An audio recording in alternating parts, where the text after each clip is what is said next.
கர்த்தர் நல்லவர், அவர் கிருபை என்றும் உள்ளது. ஆண்டவராகிய இயேசு கிறிஸ்துவின் நாமத்தினாலே உங்கள் ஒவ்வொருவருக்கும் அன்பின் வாழ்த்துக்கள். நேற்றைய தினம் நாம் அருமையாக இந்த 2025ஆம் ஆண்டின் முதல் நாளிலே நாம் எல்லாரும் கர்த்தருடைய சமூகத்திலே நாம் இருந்து ஜெபத்தோடு கூட புது வருஷத்தை நாம் ஆரம்பம் செய்திருக்கின்றோம்.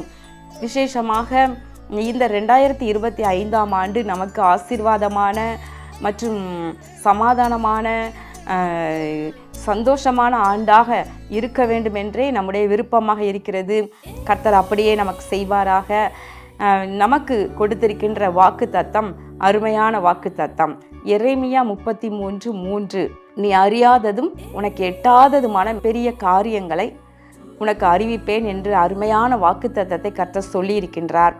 என்னை நோக்கி கூப்பிடு என்று அதிலே சொல்லியிருக்கிறபடினால கர்த்தர் பெரிய காரியங்களை நமக்கு அறிவிக்க வேண்டுமானால் நாம் அவரை நோக்கி கூப்பிட பழகிக்கொள்ள வேண்டும். இந்த புதிய ஆண்டில் உங்களுடைய ஜெப நேரத்தை அதிகமாக்குங்க. கர்த்தரை துதிப்பதற்கு நீங்கள் அதிகமாக நேரம் கொடுங்க.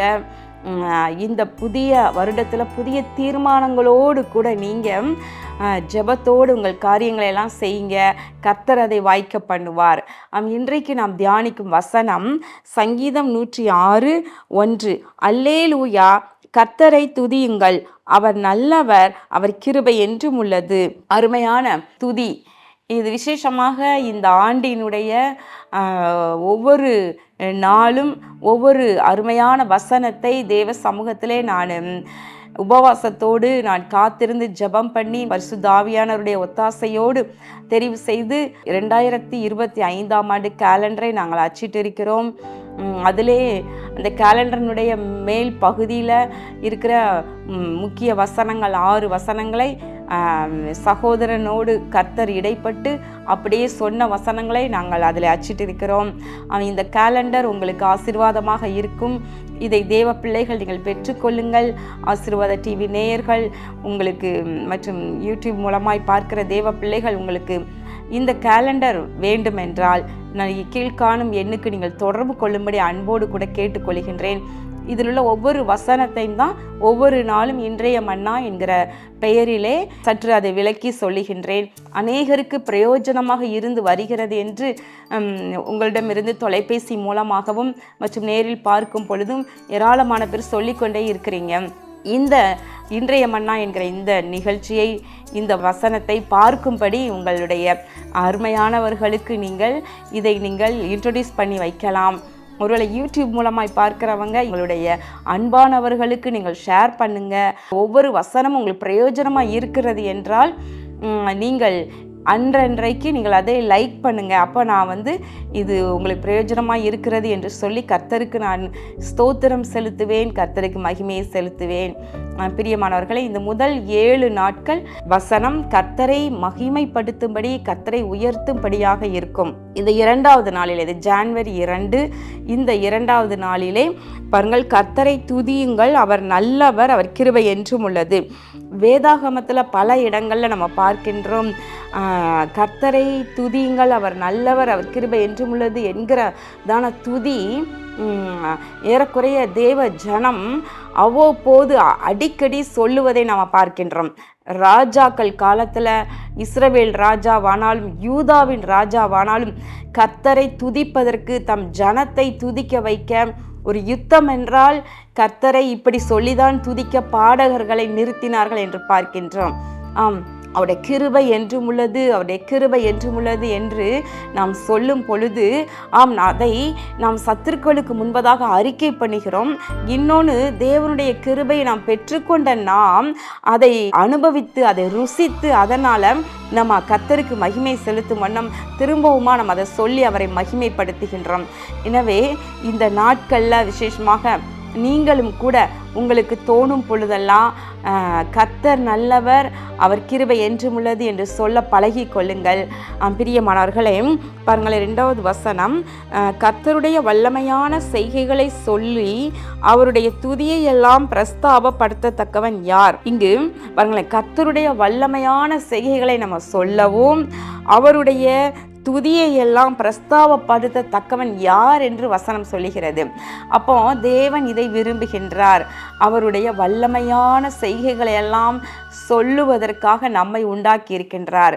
இந்த ஜனத்தை எனக்கென்று ஏற்படுத்தினேன், இவர்கள் என் துதியை சொல்லி வருவார்கள் என்று எழுதியிருக்கிறது போல தேவனுடைய துதியை சொல்லி வருவதற்காக தான் நம்ம உண்டாக்கப்பட்டிருக்கின்றோம். தேவ பிள்ளைகள், ஆம், நீங்கள் மற்றவர்களுக்கு சுவிசேஷத்தை நீங்கள் கொண்டு போவது ஒரு பக்கம் இருந்தாலும் இன்னொரு பக்கம் தேவனை துதி பாடுகிற தேவ பிள்ளைகளாக நீங்கள் இருக்க வேண்டும் என்று கர்த்தர் விரும்புகின்றார். விசேஷமாக இந்த 2025ஆம் ஆண்டில் நீங்கள் அதிகமாக இன்னும் துதி பாடுங்கள், துதியுங்கள், கர்த்தரை உயர்த்துங்கள், கர்த்தரை பாடுங்கள். அவர் நல்லவர், அவர் நமக்கு என்றும் நல்லவர். கர்த்தர் நல்லவர் என்று சொல்லுங்க. அவர் கிருபை என்றும் உள்ளது என்று சொல்லுங்களாம். இயேசு கிறிஸ்து நேற்றும் இன்றும் என்றும் மாறாதவர். இன்னும் காலைதோறும் கர்த்தருடைய கிருபைகள் புதியவைகளாய் இருக்கின்றன. அவர் கிருபை என்றும் உள்ளது. அப்போ அவருடைய கிருபையை நாம் பெற்றுக்கொள்ள, அவருடைய கிருபையை எண்ணி நாம் அவரை மகிமைப்படுத்துவோம். தேவன் சகலவித கிருபைகளையும் நம்முடைய வாழ்க்கையில் அவர் பெருகச் செய்ய வல்லமை உள்ளவராக இருக்கின்றார். ஆம், ஒவ்வொரு நாளும் நீங்கள் காலையிலே கர்த்தரை துதித்து பாடி அவருடைய கிருபையை பெற்றுக்கொள்ளுங்கள். அந்தந்த நாளுக்கு தேவையான கிருபையை பெற்று நீங்கள் முன்னேறுங்கள். ஒவ்வொரு நாளையும் தேவ பலனோடு கூட நம்ம கடந்து செல்ல முடியும்.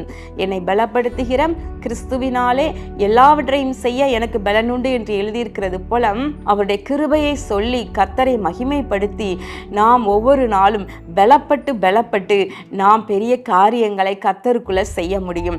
கண்களை மூடி ஜெபம் பண்ணுவோமா? எங்கள் அன்புள்ள பரலோக பிதாவே, இதோ இந்த வருடத்தின் ஆண்டவரே ஆரம்ப நாட்களில் விசேஷமாக அந்த 2ஆம் நாளிலே நாங்கள் உம்மை நோக்கி துதிக்கின்றோம். கர்த்தர் நல்லவர், அவரை துதியுங்கள், அவர் கிருபை என்றும் உள்ளது என்று எழுதியிருக்கிறது.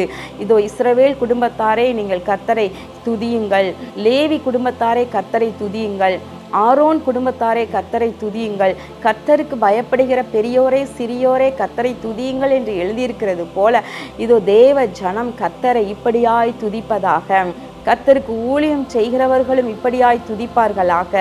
கர்த்தருக்கு பயப்படுகிற சிறியவர்களாயிருந்தாலும் பெரியவர்களாயிருந்தாலும் இப்படியே கர்த்தர் நல்லவர், அவர் கிருபை என்றுமுள்ளது என்று சொல்லி துதிப்பார்களாக.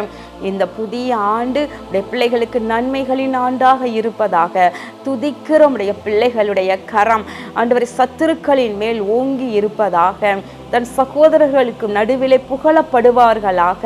ஆண்டவர் வெட்கம் அனுபவித்த இடங்களில் எல்லாம் ஆண்டவர் கீர்த்தியும் புகழ்ச்சியும் அடையும்படி ஆசீர்வதிப்பீராக. இயேசு கிறிஸ்துவின் நாமத்தினாலே வேண்டிக் கொள்கிறோம் நல்ல பிதாவே, ஆமேன். மறுபடியுமாக உங்கள் ஒவ்வொருவருக்கும் அன்பின் புத்தாண்டு வாழ்த்துக்களை இயேசு கிறிஸ்துவின் நாமத்தினாலே நான் தெரியப்படுத்துகின்றேன்.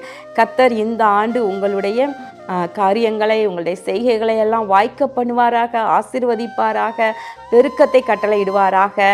ஆமேன்.